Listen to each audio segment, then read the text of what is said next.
Welcome everyone to episode 67 of Level Up. 60 minutes of live question and answers where your questions and your votes drive the show. Please use the Slido link in the chat to vote up the questions that you want answered and add your own if you like. Level Up is live Mondays at 8 a.m., Fridays at 2 p.m. UK time, live streamed to YouTube and LinkedIn. You can find out more about what we do by visiting apmginternational.com. My name is Stephan Brendel.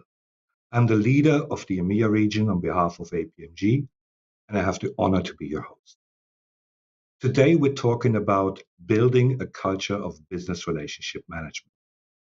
That's a topic that gains more and more interest in organizations as there are more and more BRMs jumping into that role. But business relationship management is all about driving value and satisfying purpose to ensure sustainability. So the question remains how to create a proper environment and culture to achieve this goal. I'm delighted to introduce you to our panelists, who are all well-recognized experts in this field.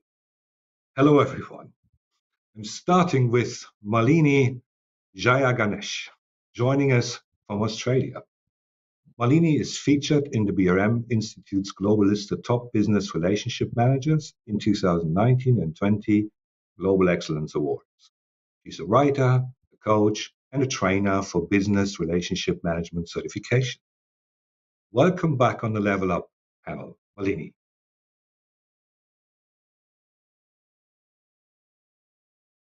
We also have on the call Claire Agutter. She's the director at ITSM Zone in the UK, providing accredited e-learning in DevOps, BRM, ITIL, and more. In the last 4 years, she was recognized by Computer Weekly as one of the 50 most influential women in tech. Welcome to Level Up, Claire. Hello. Thank you very much. Roy Youngman is the Chief Innovation Officer at BRM Institute. He's joining us from Texas in the US today. He has considerable experience in nearly every role across the technology spectrum. At BRM Institute, Roy is the architect of the body of knowledge of BRM, a researcher, author of several cornerstone articles of BRM-related knowledge. Great to have you on Level Up, Roy. Hello. It's my pleasure to be here. Looking forward to it. A welcome return to Mart Rovers.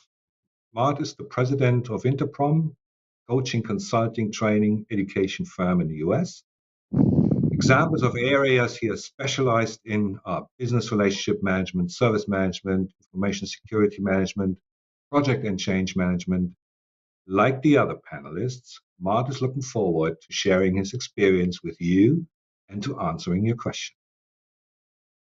And we finally certainly do, Stephan. Thanks for having me. Yeah, thank you. Sorry. And finally, we have Baziel Barends. He's founder of Radishweed Consulting, who's focused on sustainable business digital transformation.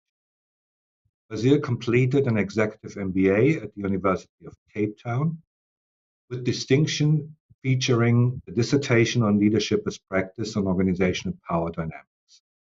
Baziel is a board member of BRM Institute and the South African chapter. Welcome back, Baziel. Lovely to be here. Thanks, Stephan. Yeah. How impressive is that group, actually, right? Now, those of you watching online, please join us in the chat. We make sure your questions come right into the panel. Our question master for today is my colleague, Shanice Mitchell-Cox, who joins us from the UK. Shanice, would you mind sharing the first question? Of course, Stephan. So the first question is from Ben. Why is a culture of business relationship management required? Okay, we have Roy and then Claire. Roy, if you may start, please. Well, I tell you what, before I start with the why, let me start with the what, because you might ask the question, well, what is culture in general? And then more specifically, what is what is a BRM culture? So let me start with culture. This isn't really a definition, but it's more of where does it come from?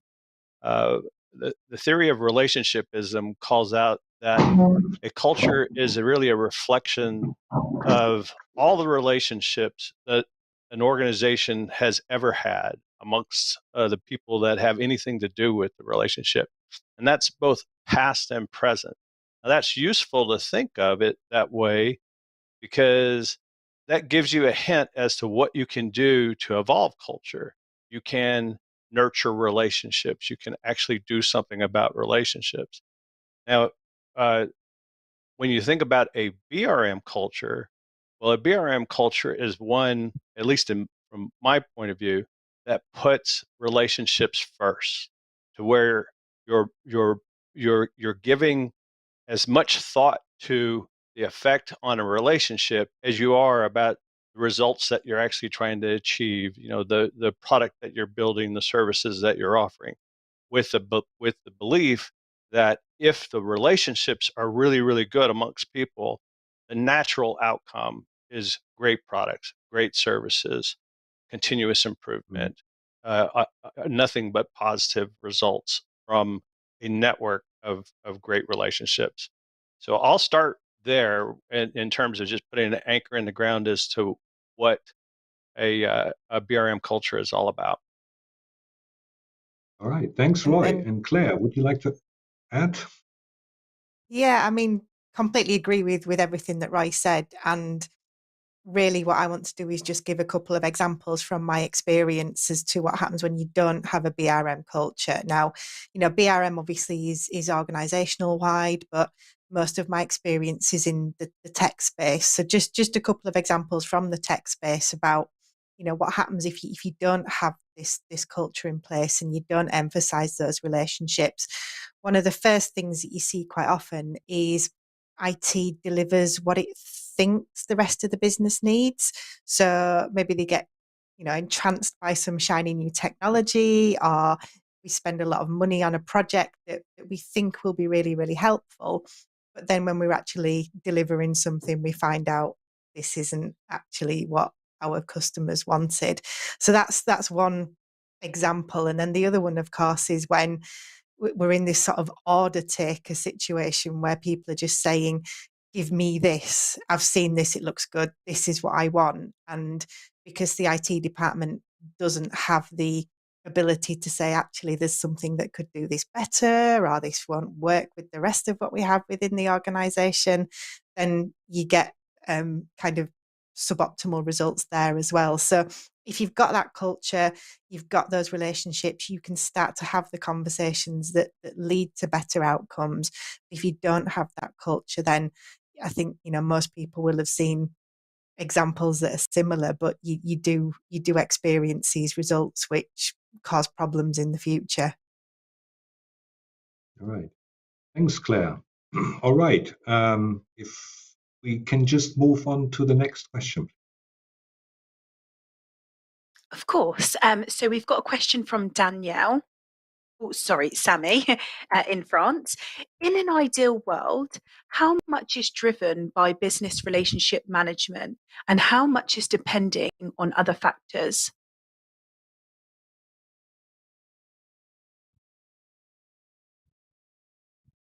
Roy is volunteering.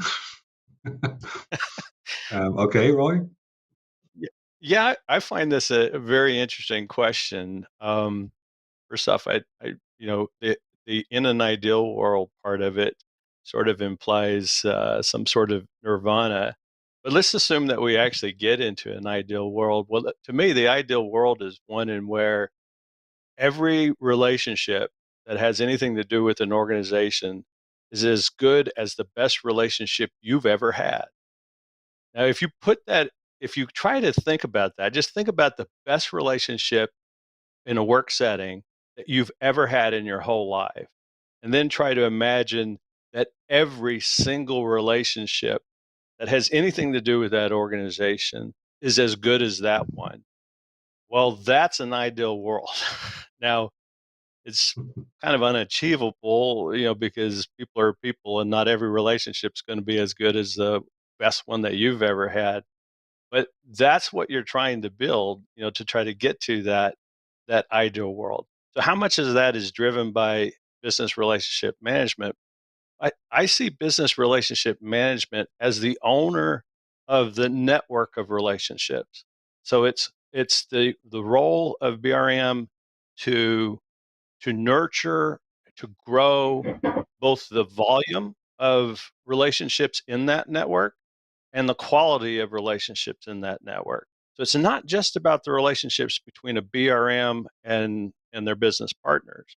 It's about the relationships across the board, and that's a really a significant thing. But once that network is solid and there's people of high influence in that network and there's knowledge about how to stimulate the network with new behaviors that evolve the culture in the positive direction, then the network is doing the work, not really being driven by BRM. BRM is more of the curators or the curators of the network that allows for culture to evolve over time. Hopefully, that makes a little bit of sense. Yeah, I wonder, Malini, if you would like to disagree or agree on what Roy just said. I think Roy has raised some really interesting points. What I'd like to add to it is organizations are made up of people. So and therefore the relationships between these persons is pretty much foundational, to the outcomes that we achieve within the context of the organization and the work that we do. So, Sammy, to your question as to how much is driven by business relationship management and how much is depending on other factors, from my personal experience, I would say that a very significant proportion of what we are able to achieve is actually driven by the relationships that we have with our colleagues, right, and the people that we are partnering with. Uh, Other factors, if they exist without a good culture of business relationship management, you're not really going to get very far at all. Right? In another panel discussion, I talked about relationships as being the cement that actually holds the structure together. So I would say business relationship management is really critical. All right, thank you. And Shanice, will we just go to the next question? We have a lot of questions, I suppose, in the moment. Of course, yeah. We've just had a live question come in. Sahid, is there a relationship between employee agility and business relationship management? Well, if the panel is second, think about this. So Malini first and second Bas. Thanks. Well, I might kick us off. Of course, we can interpret employee agility in many different ways, and I'm going to interpret this as a person's ability to flex and adapt, and keep up with evolving circumstances, right? And I think absolutely yes, being able to adapt yourself, to circumstances is really critical, because part of being a good business relationship manager is being able to understand the context, empathize with the persons that you're dealing with, and you might have to uh, challenge your assumptions, be prepared to think differently, take on a different perspective. And so I would actually say that there's actually a very strong relationship between that agility, uh, personal agility, and business relationship management. Okay, thanks, Malini. Bas. Yeah, I absolutely agree with Malini. And I think with regard to the agility of employees, I like to think of the term intrinsic motivation, where employees are motivated by the work that they're doing, the environment that they're in. And if I think of a transactional environment, there's this paradox where we're driving for results in a business, so it's all about the transaction. We forget about the relationship. That actually doesn't. It creates environments with micromanagement, of short-term thinking, and employees are then less intrinsically motivated. Paradoxically, if we focus on the relationship, then you know th- that's the environment in which employees can thrive, and more purposeful, as Roy said, and more intrinsically motivated. And that's actually where the agility comes from. So then you are actually getting results through non-transactional type of environment and a focus on relationships first. Thanks, Baz. Roy, you would like to add something? Yeah, it's always fun to follow Baz. With that focus on relationships, if you think about one of the key ingredients of what makes relationships really, really good, it's when both parties come to the table with a growth mindset about whatever it is that they're trying to accomplish. And one of the keys to a growth mindset is the ability is the is it is the mindset that I can do anything. All I got to do is put in enough effort. There's nothing that I can't accomplish as an individual. And two people working together in a partnership reinforce that. Well, if people have growth mindsets and they're in relationships with one another, their agility naturally goes up because they believe they can do new things. They can stretch each other to new levels of accomplishment. So yeah, relationships get better, growth mindsets improve over time, and agility increases. It's very, very linked. Thank you very much. Shanice, can you please come to the next question? Of course, we've actually had another live question from Claudia. Is BRM not very close to stakeholder management? What is the difference? That is live. So that's Claire. Claire, if you go first, please. I think if we look at stakeholder management as a technique that we use, then yes, absolutely, we would use it as part of business relationship management, just as we would use it as part of organisational change management or supplier management, whatever it might be. It's absolutely essential that we understand who our stakeholders are, their drivers, their levels of influence. So I would expect stakeholder management to be a tool in every business relationship manager's toolkit that they're using to make sure that they're having the right conversations at the right level with the right people. All right. Well, it's very inclusive in a way. Yeah. All right. Thank you. So, Shanice, thanks for the live question. So we have another one. Of course. We've got a question from Kathleen in St Ives. Apologies. From Candice, how can you turn a competitive behaviour into a collaborative approach? I think, yeah, that's the question. Okay, Claire to start with, and then Roy, and then Malini. So the key here is absolutely shared goals.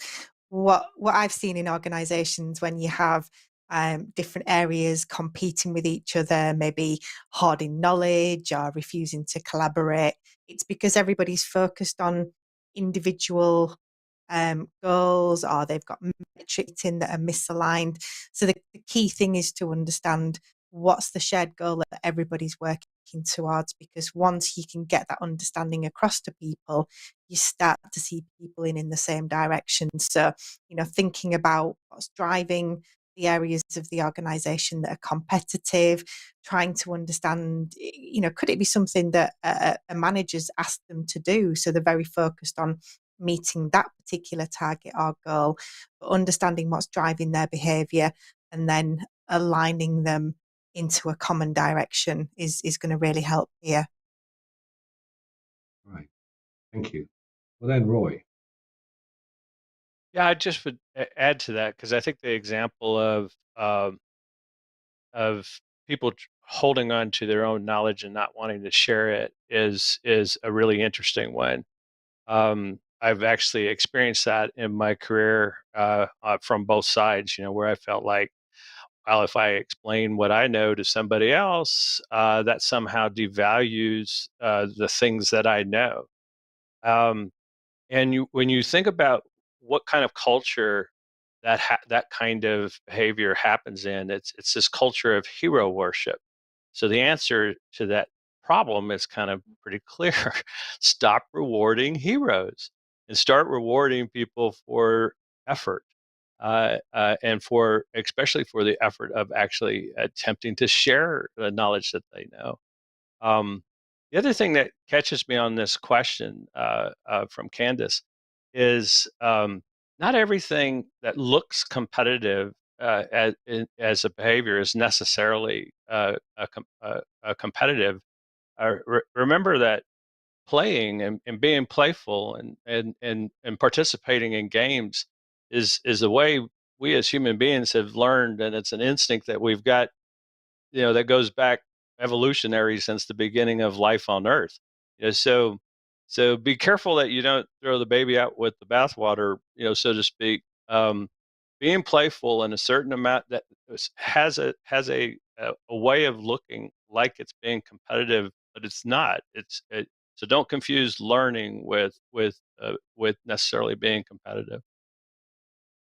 All right, thank you. And Malini, please. Candice, I would suggest, focus on two things at the bare minimum. One is try to understand, as Claire and Roy have said, what is actually driving the competitive behaviors, right? What is it about the organization, or the way, messages are maybe getting filtered down from senior management, how they're being interpreted, etc. What is it that's actually causing people to behave in the way that they are doing, right? And then you also look at performance measures. Too often, the way performance measures are defined in organizations are quite individualistic. And one of the things that I do when I lead, PRM teams is I actually make sure that we have performance measures, which drive us to actually take an interest in the success of others. In other words, one of my outcomes would be, or key outcomes would be, that I have, ways in which I have helped other people, to achieve their outcomes. And that's often a very, it's a very simple thing that you might be able to incorporate into your organization as a first step towards shifting mindsets. And you'll see that it will actually translate into day-to-day behaviors, right? So if you set the right targets, hopefully you'll be able to help shepherd people towards the right sort of behavior. Thank you. Mart, would you like to add something to that?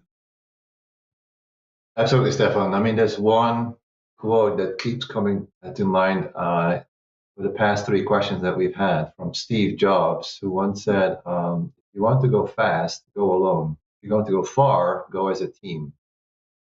I thought it was very powerful. I think that's something it's a common theme, I think, we're picking up on in all these questions. So I think this whole team approach, this collaborative mindset, that's of course what relationship management is all about. It's focusing on to nurture that and advance that. I hope that's a quote that we keep on remembering in all these questions that we've had so far. Thank you. Probably for sure something to take away for Candice in terms of competitive behavior and how to judge that. Okay, thanks, Shanice. Would you mind giving us the next question? Of course, Stephan. So we have a question from Kathleen in St Ives. What are your top 5 recommendations to build a culture of BRM? Top 5 recommendations. It's the recipe. Give me the first 5, the first 10. Right. Okay. We have Claire to start with. So I'm not sure if I'm going to get to 5, but I'll start, and we've got 5 people on the panel, so I'm sure we can get to 5 between us. But the biggest thing for me is understanding the why before you get started. And, so many organizations still don't have this understanding of the overall organizational strategy, how that translates into the goals and objectives, and how that translates down even to the individual decisions that everybody's making within the organization. So real clarity about that. And then communication, just constant, regular communication. It's something that I've seen with organizations that I've worked with is this BRM concept is launched. There's a big fanfare, all hands meetings, whatever it might be. But then 2 months later, it's just fizzled out, and you've got a few people working in a room, and they're only really talking to each other. They're not talking to everybody else. So those would be my kind of top 2, and I'm interested to see what everybody else has got to add to those. All right. Thanks, Claire. And Bas, you want to add something? Just adding to that, I think the thing is to understand that an organization does have a culture of BRM. Relationships actually exist in an organization. And to understand what is that capability of the organization, because you might actually find that you've got a capability in the organization. There are a lot of relationships, but they're actually not effective. So try to understand what that capability is, and also look at the people that are contributing to that capability. Are there senior people in that space? We think of BRM as being the role of the BRM, just that single person. But as an executive, on an IT team, I was also a business relationship manager, part of that capability. So, what we looked at is actually looking at what was our overall relationship capability as an organization, and how can we then go about improving that. Then part of that is to understand how a role can contribute to building that culture. And the role, typically in some organizations, the mistake that is made is it's a single point of contact. So it's the managing director of a business division and the managing director of IT, and the business relationship manager is the single point of contact between those two people. But in fact, what the business relationship manager should be doing is understanding, be a single point of focus for growing that capability between the various areas of the business. So those are 2 other areas that I'd look at. I think there are many more, but I think there's many ideas on the panel as well. Well, let's hear from other panelists. Roy, if I may put you next. Okay. Again, fun to follow Baz. On the relationship front, when you think in terms, I mean, you'll hear it. People say all the time, "We're a people first organization," and what does that really mean? When it comes right down to it, it's hard to really quantify or get that in some kind of unequivocal type of behavior. When you hear us say that a BRM culture is one in where relationships come first. It's sort of the same thing. What's the unequivocal behavior that you're trying to encourage that you would see when relationships come first? I'm dealing with that right now. And it's interesting because one of the things I think about when I say relationships comes first is it gives me a new mental model for how I make a decision about when I send an email out, or even if I'm going to send an email out. Used to be I'd write an email and then I would do an edit check. Grammatically, did it make sense? Is it going to be understandable to the person that I'm sending it to, or to the people that I'm sending it to? Now I ask another question. I ask, how is this going to affect the relationships of the people who are going to receive this email? Is it going to make them better, or could it possibly make them worse? And if I come to the conclusion that it could make them worse, then I ask myself, is there a better way of doing this? Now, that's an example of moving from kind of a generality of relationships first to something that is very specific that I can actually do. I think about what I'm about to write in terms of how it's going to affect relationships before I send it. Imagine what life would be like if everyone in an organization did that. Well, you can make that happen. That's within your ability to do as a BRM. Right, thanks. Mart, I want to hear from you about this. Well, as with any cultural change, right? It's important that well, it would always be helpful that we have backing from leadership, but it doesn't always have to. If we can all just reward the right mindsets and right behaviors that we're looking for, from a relationship aspect, but also point out the behaviors today that would no longer be tolerated as harsh, as in not good examples. And then, of course, that what does it take to get us there?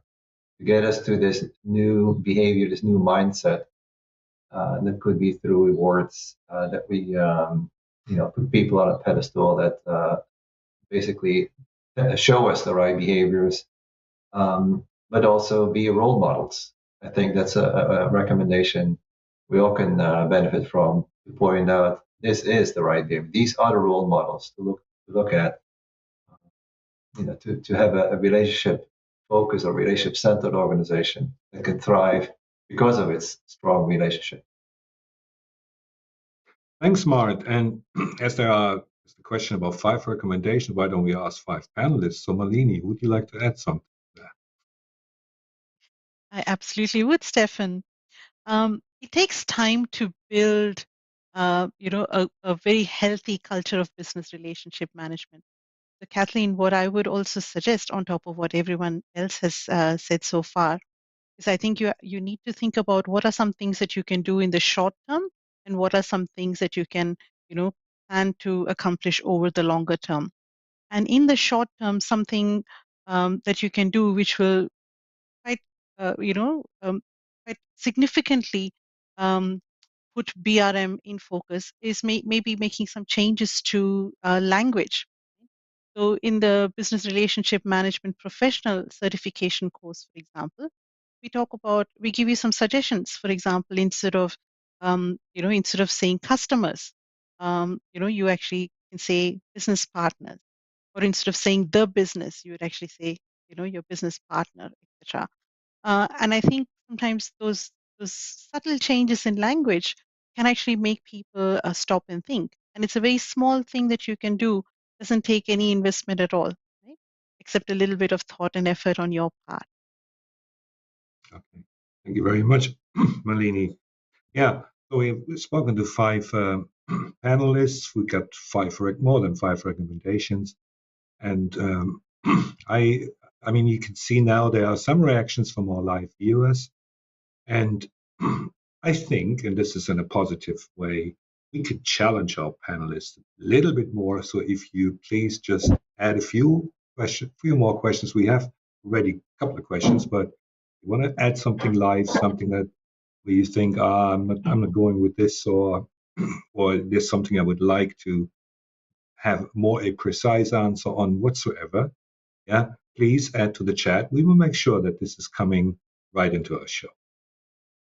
Shanice, I think we can go with our next questions, right? Of course, Stephan. So we have a question from Kyle. What is the role of a BRM in managing change? Okay, we start with Roy, and then with Malini, and then with Baz. Yeah, great question. If you think of change as happening through a network of relationships, by the means of people in that network who are highly influential, the role models that Mart mentioned, and that people imitate those highly influential people, and that's the way that change is spread rapidly and fast.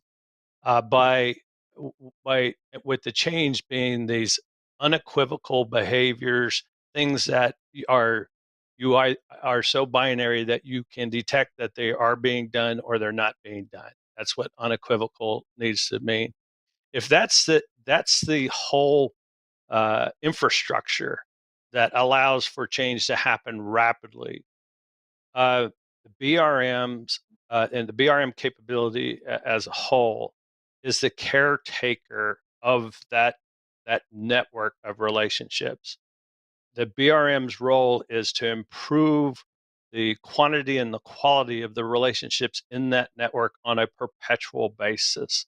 That makes business relationship management the very cornerstone of an organization that is thriving and living perpetually. So ultimately, you can narrow all of that down to just one simple phrase, that the role of a BRM in managing change is to evolve culture to a positive way. All right. Thanks, Roy. Malini, please.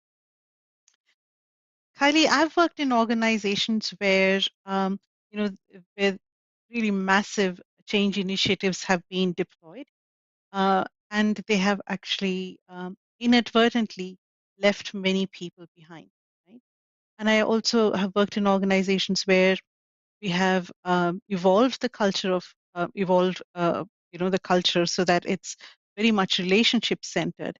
And then when we deploy very complex change initiatives such as digital transformation, it actually ensures that all the people that need to be included, and brought along on this journey are actually given that opportunity to do so.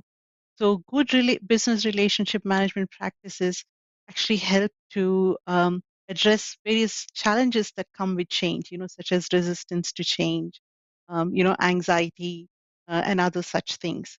I actually think business relationship managers have a very, very critical role to play in change initiatives, even when there are change managers, right?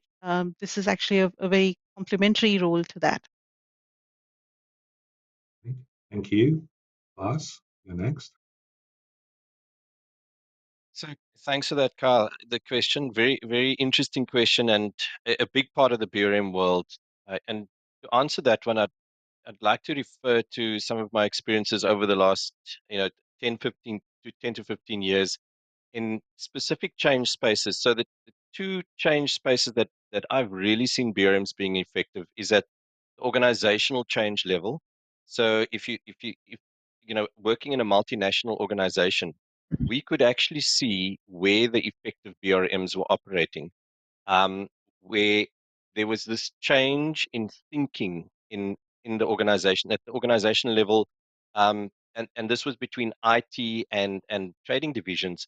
You could actually see the effective BRM was working from the senior executive level down to the junior level. You could see that there was a better relationship focus towards IT, and IT was able to be more effective in those spaces. So you were actually able to get better results for the IT division and for the group as a whole. So that's what we saw with regard to change and effective BRMing at an organizational level.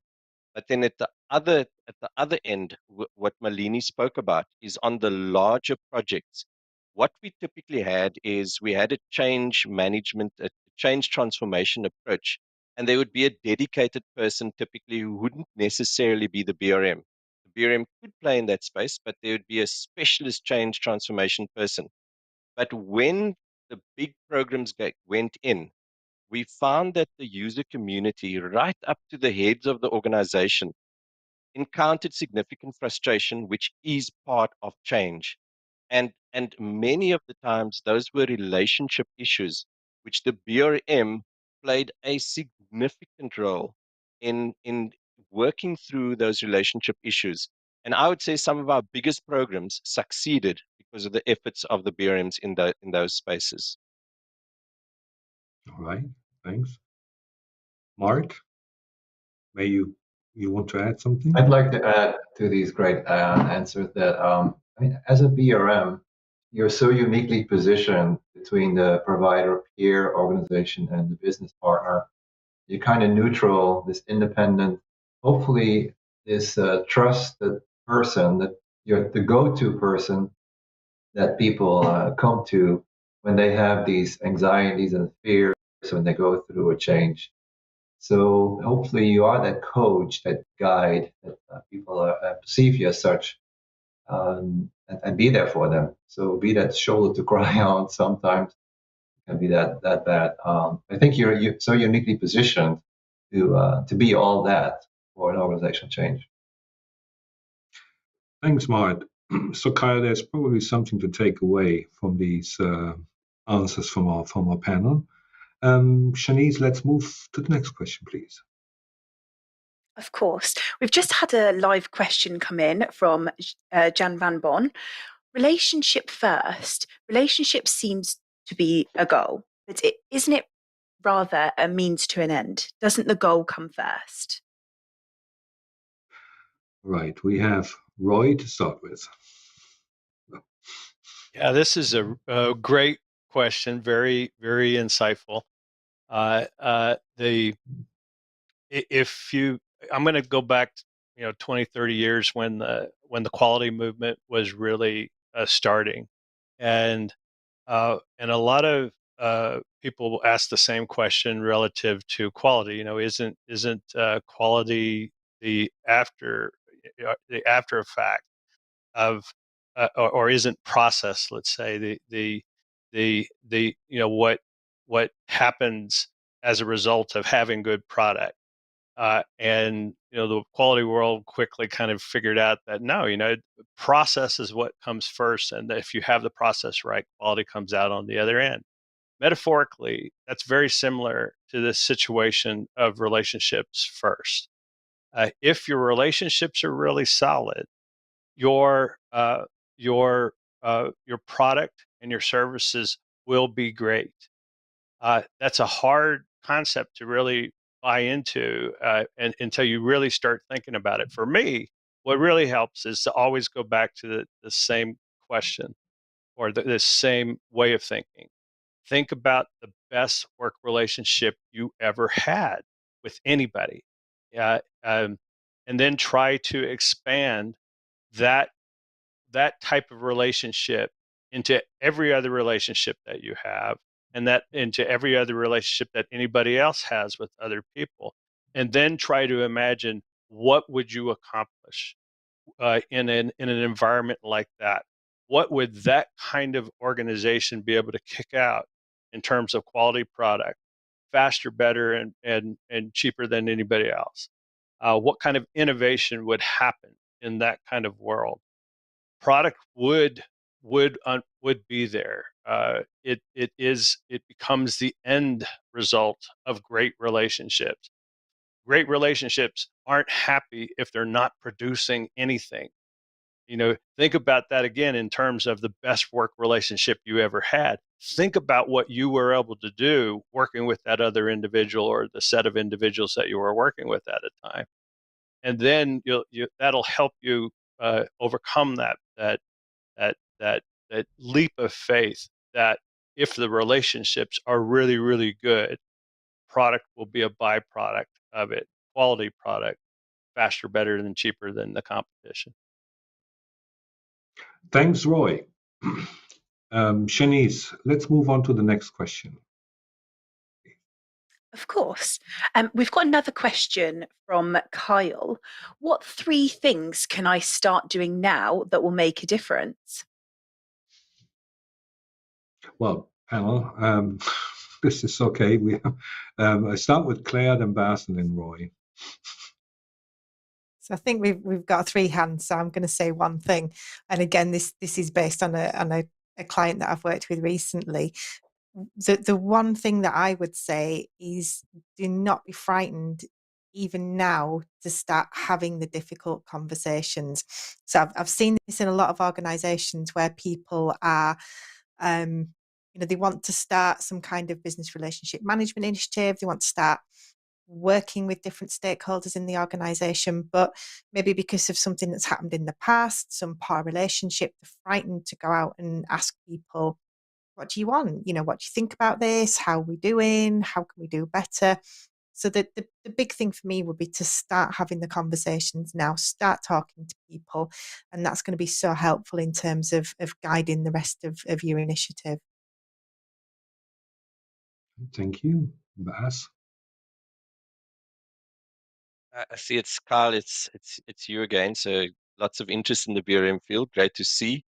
And I think the first thing to start doing is be relationship centered. Um, Typically, what we've seen is people that are relationship centered, that are empathetic with people around them, get get noticed in that space, and are typically, when that type of capability gets thought of for an organization, those are the people that get considered to move into that space. Then the other consideration would be, are you coming from inside a team, or are you an executive heading up a team or an organization? Because if you inside an organization, in a team, you might want to start looking for areas where relationship centered approaches are working, and gravitate to those areas, and maybe highlight those areas, and highlight those areas perhaps to executives, to say these are areas that are really producing, as the previous comment said, they're really helping us to achieve the goal. And then lastly, if you are in that executive position, do the research as to what does effective BRM look like. Start the process somewhere in the organization, and get the wins. And if you're unsure where to start, there are many people out there that have significant expertise, with the BRM Institute, and independent people that can advise in that space. So I think that there's quite a few things you can do to get started. Thanks, Baz. Roy? Yeah. So my top recommendation, and this is for anybody, it as a way to improve relationships, start off with your own relationships. And the way to improve your own relationships is to work on your own growth mindset. You don't know what it means to have a growth mindset? Do the research. There's 100,000 videos on YouTube, all sorts of great articles and research done on it. Um, but developing your own growth mindset is will set you up to have better relationships with the people that you come into contact with, and then you can help them with their growth mindsets. So it's a good way, just a foundational skill set to have in building relationships.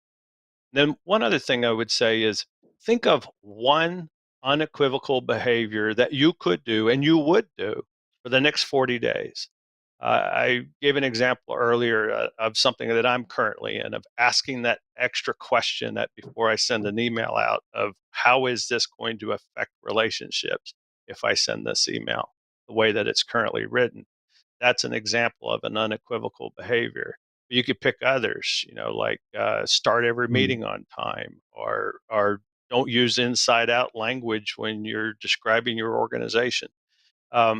But grab one of those and give it a shot, and learn how to be one of those highly influential people in a network of relationships that instigates change, and see how that change actually takes place across your network. That'll be a great experience for you. Thank you. We are getting closer to the hour, so I think we have time, Shanice, for one more question, don't we? We do, yes. And we've had a live question from Jan Van Born again. Can you create great relationships without having great services? Well, that's a good question, isn't it? Baz, and then Roy, please, to start with. So Jan, I think that my answer is yes. And the reason I say that is because very often when we've introduced BRM capabilities and roles, it's into spaces that don't have great services. And that's the very reason why we introduce business relationship management, because we find often that the services are poor because there is perhaps an insufficient relationship focus, and insufficient mechanisms of the teams working together to create great services. So we found that it does take time to create great services with BRM capability. You also need to have fundamentals. You need to have the right architects, and the right people for each of those services. So it's not just all BRM. We're not saying that, but it's a key component when building services successfully. Thanks. Next, Roy, and then Claire, please. Yeah, excellent answer, Boz. So, yeah, it's hard to believe that great relationships can exist when the product or the services are just terrible. Especially table stake stuff that just are the minimal set of expectations that that your customers could have. But that said, if you're authentic and there is clear signs of improvement, those relationships will develop into great relationships. It comes if there's an acknowledgement of the state of current things and a plan in place for how they're going to improve that people can embrace and actually believe in. Then I think the relationships can definitely become great. Uh, but the general idea that you're going to be the chief apologist forever and ever for a set of bad services, I would say that's not really ever going to lead to great relationships. There has to be a plan for improvement. Thanks, Roy. Claire, please. So I think as well, what we're missing is the emergent things that can come from great relationships. So, same with the previous question, goals, and the same with services. It could be those relationships that the ideas for the great service. You could have a real commodity-based relationship with a client, or you could have a poor relationship with a client. But by building that relationship and putting the time in, that could be where the idea for the new service or the enhancement comes from. So I think those great relationships can actually create great services. You don't necessarily have to have the great services first. Thanks, Claire. Well, unfortunately, Level Up is just 1 hour. We had far more questions that came in than we were able to answer.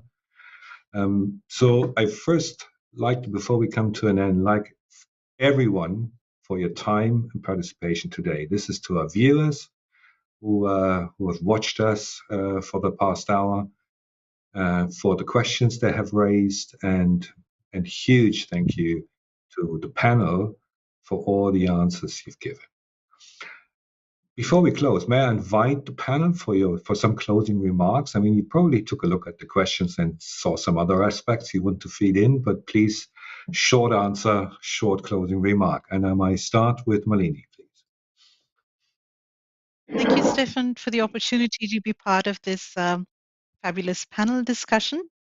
I have found, business relationship management is a very rewarding area to be working in, right?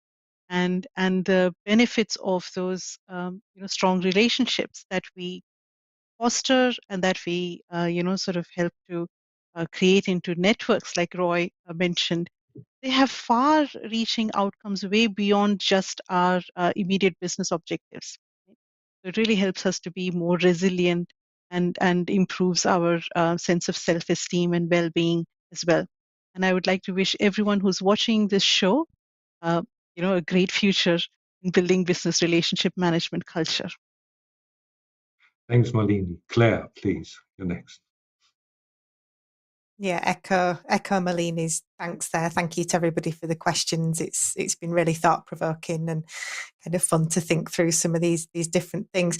A huge thing for me is in terms of communication, and a lot of the things like vision and what we're trying to achieve, but a lot of the effectiveness of BRM comes with getting into this cadence of communication. And there were some questions about how difficult it can be to drive that. And I think we do need to recognise that. But I think in order to be successful, you have to get into this habit of regular, consistent communication so that people know what to expect, what happens when, and that will really help you with any sort of BRM initiative and any organisational change, really. So just to say that, it's amazing to have the goal and the vision, but there's a lot of glue work that sits underneath that often gets forgotten.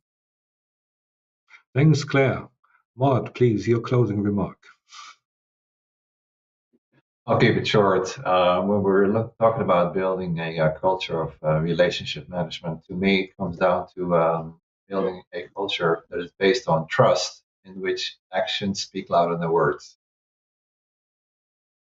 All right. Thank you. All right. Roy, you're next, please, for a closing remark. Yeah, when you think about the social networks of the world, Facebook and LinkedIn and things like that, the term social capital gets used a lot, which really refers to the value of those networks. What we're talking about a lot today is the value of relationship capital.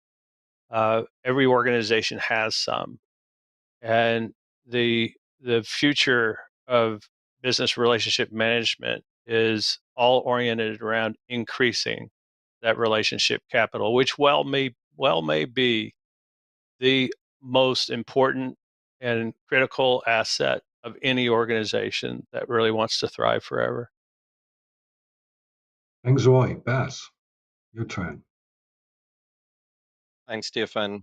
It's been great to be here and wonderful to see the tremendous interest from the audience. People like Kathleen, Jan, Ben, Kyle asking questions, and I think that's what's exciting. This community is so dynamic and vibrant, and there's a lot that can be done to create the type of workplaces that we want to work in. And BRM plays a big role in creating that kind of culture. So hopefully, everyone that was on the call, they experienced the potential of that and go out there and find out more. Thanks, Baz. And last but not least, I would like to also speak to Shanice, who has been sorting the questions in the background where we were trying to answer them. Shanice, your closing remark, please. This episode has been so great today. We've still got so many questions left.